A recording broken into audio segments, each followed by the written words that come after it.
Phone ఎత్తి loud స్పీకర్లో పెట్టి మాట్లాడు. వాడు రాకేష్ గాడు, మా ఫ్రెండ్ గాడు డబ్బుల కోసం ఫోన్ చేస్తున్నాడు. అయినా నీకు ఇంత అనుమానం అంటే రోజు రోజుకి దిగజారిపోతున్నావు. ఇప్పుడేంటి ఫోన్ లౌడ్ స్పీకర్ పెట్టి మాట్లాడాలి అంతేగా? పోనీ ఏదో తేడాగా ఉంది. ఎక్కడున్నావురా? అరే నేను డ్యూటీలో ఉన్నారా, కొంచెం బిజీ, మళ్ళీ చేస్తా.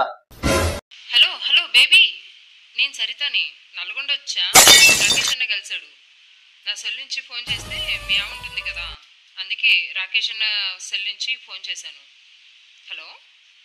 అయ్యో బాలి బాలి బాలి, అయ్యో బాలి బాలి. అయిపోయి ఖతం. Bye bye, tata, good bye.